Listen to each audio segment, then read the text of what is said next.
ओशो कोई धार्मिक आदमी नहीं था। जिस आदमी के पास इतनी महंगी महंगी गाड़ियां हो, जिस आदमी के पास इतने महंगे महंगे कपड़े हो, जिसके टोपी में हीरे जवाहरात लगे हुए हो, जिसके आश्रम में नशा और सेक्स फ्री हो, वो आदमी धार्मिक कैसे हो सकता है? मैंने ऐसा बहुत सारे लोगों को कहते सुना है। मेरा एक दोस्त है, वो भी कह रहा था कि जब भी मैं गाँव जाता हूँ तो कुछ लोग बोलते हैं जो ओशो को सुनता है मैं उससे बिल्कुल भी बात नहीं करना चाहता हूँ, दूर रहो मुझसे। क्योंकि कभी कभी वो अपने फेसबुक पे ओशो की वीडियो शेयर करता है जिसे लोग देख लेते हैं और उसके बाद इसको हे दृष्टि से देखते हैं। क्यों ऐसा है कि जहाँ बहुत सारे लोग ओशो से प्यार करते हैं वहीं बहुत सारे लोग ऐसे भी हैं जो ओशो को एकदम हे दृष्टि से देखते हैं, बहुत ही गिरा हुआ समझते हैं। और जो ओशो को सुनते हैं उसको नास्तिक, धर्म विरोधी, मूर्ख कह दिया जाता है। ओशो कोई धार्मिक व्यक्ति नहीं थे बल्कि आध्यात्मिक व्यक्ति थे। धार्मिक वो है जो एक पैटर्न पर चलता है, दूसरों के बनाए हुए रास्ते पे चलता है, और आध्यात्मिक वो है जो अपने बनाए रास्ते पे चलता है, अपने हिसाब से चलता है। आध्यात्मिक व्यक्ति हमेशा अपने बोध और अपने समझ के हिसाब से चलता है। ये नहीं कि कोई बड़ा आदमी कह रहा है या कोई बड़ा शास्त्र कह रहा है तो मानने लग जाए।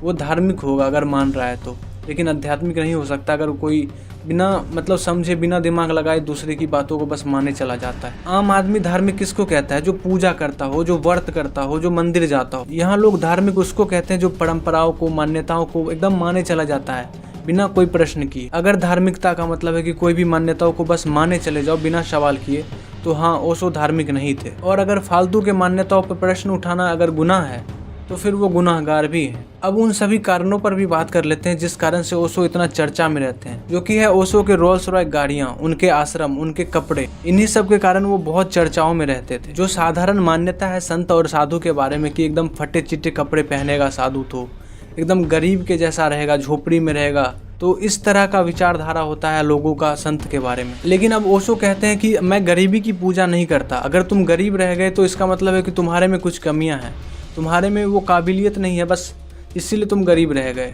अब इसके लिए तुम बहाना बनाते रहते हो कि गरीबी में ही सुख है, ये वो सब बकवास बातें हैं। तुम्हारे में क्षमता होती तो तुम अमीर होते। तो पहले पैसे कमाओ फिर आध्यात्मिकता की बातें करना। पहले तो तुम्हारा पेट भरे, कपड़े पहनो, घर हो, कम से कम ये जरूरत की चीजें पूरी हो, तब उसके बाद फिर तुम आगे मुक्ति की बातें करना। वैसे वो रोल्स रॉयस के बारे में कहते थे कि ये सब मेरे नहीं है, ये सब मेरे चाहने वालों ने दिए हैं। वो कहते हैं कि जब मैं सस्ते से सस्ते गाड़ी में चलता था तब भी लोग मुझे कहते थे कि गाड़ी में चलते हो, ये बेचकर किसी गरीब का भला कर। और अब भी कहते हैं। लोगों की मानसिकता भी बड़ी अजीब है। जब कोई बुद्ध पुरुष जिंदा रहते हैं तब उससे उम्मीद की जाती है कि वो एकदम झोपड़ी में रहे, एकदम फटे चिट्टे कपड़े पहने। लेकिन वो ज्यों ही मरता है उसके नाम पे एक भव्य मंदिर बनवा दिया जाता है और उसमें बहुत सारा चढ़ावा चढ़ाया जाता है, बहुत महंगे महंगे चीजें चढ़ाई जाती है। जैसे साईं बाबा का ही एग्जाम्पल देख लो। जब तक वो जिंदा रहे एकदम गरीबी में जिए, लेकिन ज्यों ही वो मरे उनके नाम पे एकदम भव्य मंदिर बना दिया गया। उनका सिंहासन एकदम बड़ा सा और चढ़ावा बहुत सारा आता है, महंगे महंगे चीज। और जो आदमी पूरी जिंदगी एक एक बूंद तेल के लिए तरसा, उसके लिए अब बहुत सारे चढ़ावे आ रहे हैं तेलों के। तो मरने के बाद इस चीज का क्या फायदा?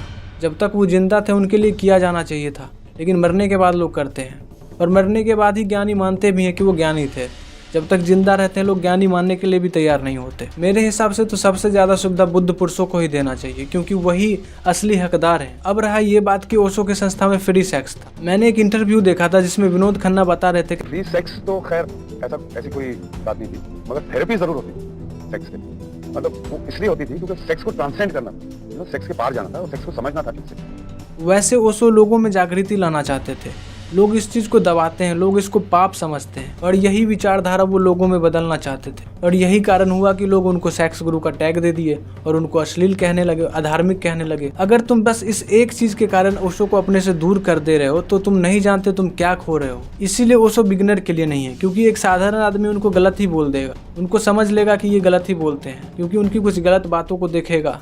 लेकिन उसके पीछे भी कुछ मकसद होता था, उनका कुछ इंटेंशन होता था। पहले तो वो झूठ बोलकर भीड़ को जमा कर लेते थे और उसके बाद सच बोलकर उस भीड़ को तोड़ देते थे। कबीर साहब कहते थे कि साधु ऐसा चाहिए जैसा सूप सुभाए, सार सार को गहिले थोथा दे उड़ाए।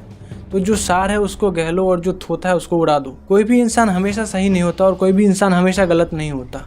तो उसमें जो सही बातें हैं वो ले लो, लेकिन गलत को छोड़ दो बस। और ओशो होते तो वो भी यही कहते कि तुम मेरे गलतियों को मत ले लेना। वो तो यही कहते थे कि किसी के भी फॉलोअर मत बनो, तुम अपना दिमाग लगाओ, अपना जो सही लगे वही करो। ओशो ने हर धर्म के पाखंड पर चोट किया है, तो जो भी पाखंड के पक्षधर हैं वो तो नाराज होंगे ही। अब जो नाराज हो जा रहे हैं उनको सत्य से कोई लेना देना नहीं है। उनका अहंकार आहत हुआ तो वो एकदम विरोध में ही आ गए ओशो के। जबकि वो सत्य के प्रेमी होते तो वो इस बात को स्वीकार करते कि मेरे धर्म में गलतियां हैं, इसीलिए वो बोल रहे हैं। ओशो से नफरत करके ना तुम्हारा फायदा होने वाला है ना उनका कुछ होने वाला है, क्योंकि वो तो पहले ही चले गए। तो उनकी जो अच्छी अच्छी बातें हैं उनको सुनो और अपने जीवन को रूपांतरित करो।